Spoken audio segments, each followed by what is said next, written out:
Quando se discute história em quadrinhos no ambiente acadêmico, um grande problema que se enfrenta geralmente está relacionado à ideia de legitimação desse conteúdo. Então, assim, a fala que eu faço hoje aqui nesse vídeo, ela está muito vinculada a um texto do professor Valdomiro Vergueiro, da USP. Quem quiser dar uma procurada na obra dele, tem algumas coisas bem interessantes para pensar um pouquinho dentro dessa temática. E aí ele fala o seguinte, que a relação de legitimar esse estudo sempre foi algo, o estudo das histórias em quadrinhos, sempre foi algo que incomodou pesquisadores. E aí ele lista, e ele se coloca inclusive nesse pacote, uma série de estudos de pessoas que sempre parecem querer justificar as motivações para estar estudando o quadrinho sem necessariamente defendê-lo, numa ideia de ter uma postura que sempre fosse vinculada a uma ideia defensiva, não de defesa, mas uma defensiva de estar na defensiva como se aquele assunto não fosse importante o suficiente de ser estudado. Então, por isso fica esse clima meio estranho nesse processo de legitimação, segundo ele. Ele diz que uma série de pesquisadores, estudiosos, de entusiastas mesmo da pesquisa, começam as suas obras, seja acadêmicas ou sejam livros publicados, sempre dando uma ideia de como se precisassem dizer, olha, isso que eu estou falando é importante, olha, esse tipo de tema deve ser tratado com atenção. Só que, segundo ele, muitas dessas justificativas acabam diminuindo intelectualmente o potencial da área. E aí ele cita um trecho que ele fala, ele cita um trabalho, e onde ele acha um trecho, segundo ele, infeliz dessa defesa. Devemos não nos esquecer de somar a isso tudo o, aspas, pequeno esforço intelectual requerido pela leitura de quadrinhos. Então, na perspectiva de fazer uma defesa daquele estudo, a pessoa diz que há um pequeno esforço intelectual para poder apreciar ele. Isso já é por si só um equívoco bem evidente. E é interessante observar como os estudos são extremamente recentes, mas os quadrinhos acabam representando a continuidade de uma longa tradição iconográfica. Mesmo com essa indiferença dos estudos acadêmicos, se você vincula na história as manifestações dos homens das cavernas, as pinturas nas paredes, a tapeçaria de Bayeux, uma série de manifestações que são simplesmente seguidas agora com o estudo dos quadrinhos. Provavelmente, grande parte dessa vinculação, desse preconceito, está muito vinculado à ideia dos últimos vídeos que a gente discutiu, a parte de cultura, quando a gente fala de uma cultura voltada para as massas. A academia tende a ser um tanto preconceituosa com produtos que são voltados para a massa. Não só os quadrinhos passam por isso, mas o cinema passou por isso, a televisão passou por isso. Os estudos de mídias acabam sendo olhados com certa desconfiança. Ele cita, o Valdomiro Vergueiro cita nesse livro dele um trecho de uma pesquisadora que procurou um museu reconhecido de São Paulo no intuito de fazer uma exposição sobre história em quadrinhos. E ela foi rebatida pelos administradores do museu pedindo que ela indicasse por que aquilo deveria ser entendido como arte. E ela se recusou por dois motivos bem evidenciados. Primeiro, a defesa de que a própria instituição deveria entender o que é arte e o que não é, e não seria ela, na condição de pesquisadora externa, indicar essa qualificação. E, além disso, esse mesmo museu, nos anos 70, abrigou uma das primeiras exposições sobre histórias em quadrinhos realizada no Brasil. Então, assim, além de desconhecerem a perspectiva de arte, que vai além de uma ideia só de uma essência metafísica, reconhecida por aspectos técnicos, por méritos técnicos, mas desconhecem a própria história da instituição, que já abrigou antes esse tipo de pesquisa.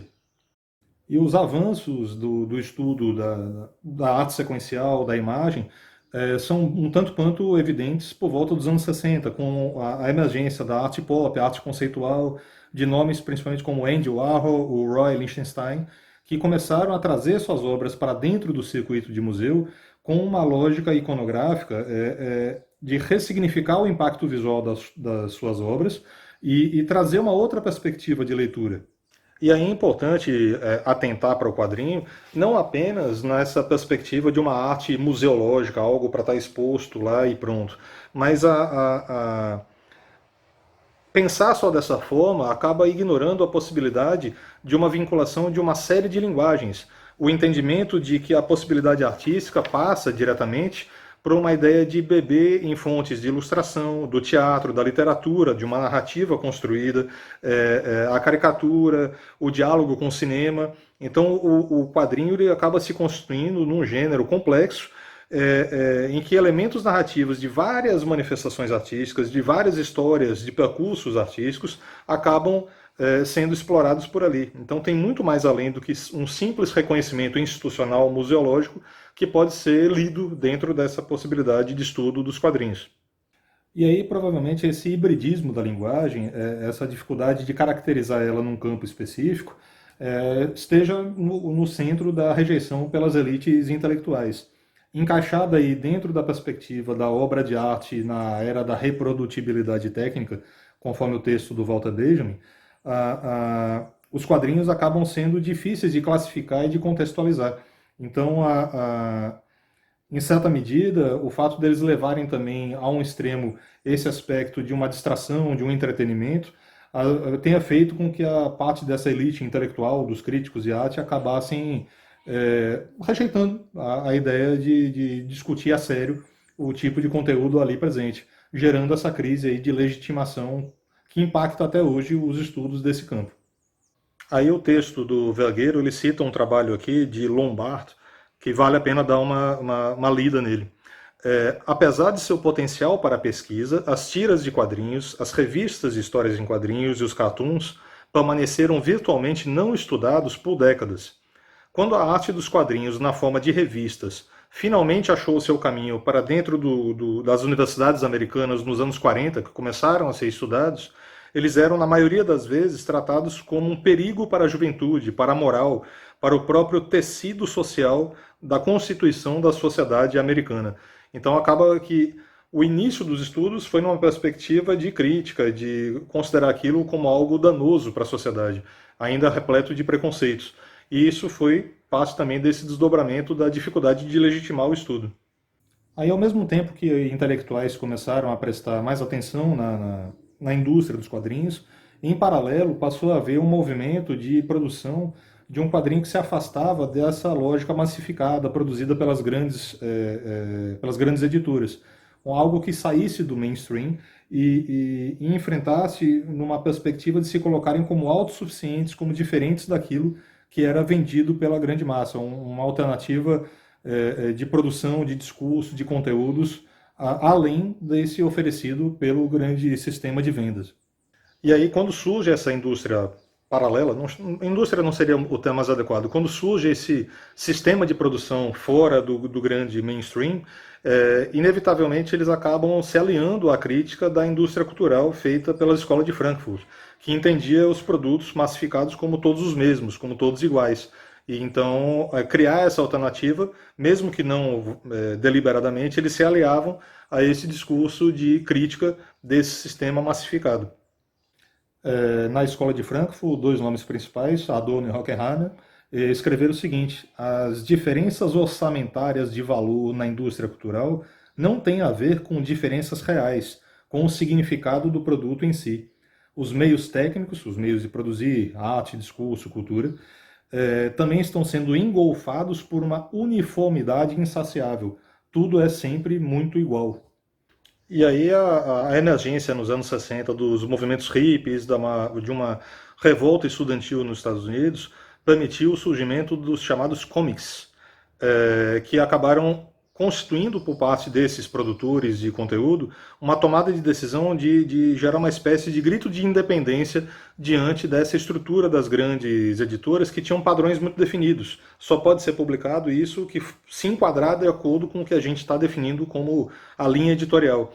Passaram a utilizar um espaço para demonstrar sua insatisfação política, questionamento de valores socialmente estabelecidos. Surge aí o nome do Robert Crumb como um dos principais produtores dessa linha, mas uma série de criadores de quadrinhos passaram a entender ali como um espaço de enfrentamento a normas constituídas, de gerar esses jovens criadores passaram a questionar o meio de produção dessa indústria dos quadrinhos, já consolidada nesse tempo, com linhas editoriais alternativas, com outro tipo de conteúdo, com outro tipo de discurso, gerando também, olha, esse espaço também pode ser nosso de uma outra perspectiva. E aí esse movimento do quadrinho underground, ele teve um espaço bem delimitado, bem marcado nos Estados Unidos, fundamentalmente entre o final dos anos 60 e o início dos anos 70, muito concentrado na Califórnia, mas ele se espalhou pelos Estados Unidos, atingiu alguns países na Europa e na América Latina, e acabou influenciando um novo meio de fazer quadrinhos, um novo meio de entender aquele discurso como algo que pudesse ter uma força a ser explorada. E aí, quando esse tipo de produção chega aqui na América Latina, com países enfrentando governos autoritários, tensionamentos políticos, o discurso desses comics, desses quadrinhos underground, eles chegam aqui para essa região numa perspectiva de enfrentamentos de desafios contra de questionamentos político-partidários. Então, aqui no Brasil fica bem notado isso na obra do Enfio, no espaço que encontra no Pasquim, de uma estética de traços econômicos, uma estética que foge desses cânones mais tradicionais do desenho, para que esse espaço do charge, do cartoon, de uma crítica de costumes, de uma crítica social tão necessária a essa época, encontra aí um ambiente um tanto quanto favorável para provocação de ideias, para provocação de uma mudança do modo de pensar a partir dessa manifestação de discurso, de cultura e de arte. E aí todo esse movimento do quadrinho underground, ele passa a ser importante não apenas para o discurso de contestação, mas também para que os quadrinhos deixassem de ser vistos como algo feito só para crianças, só para menores de idade, só para entretenimento, e passasse a ser encarado como uma manifestação que pudesse atingir públicos diversos, com diferentes níveis de qualidade, com diferentes representações, que pudesse provocar ao redor do mundo uma série de outras possibilidades de pensar, como toda manifestação artística tem a capacidade de fazer.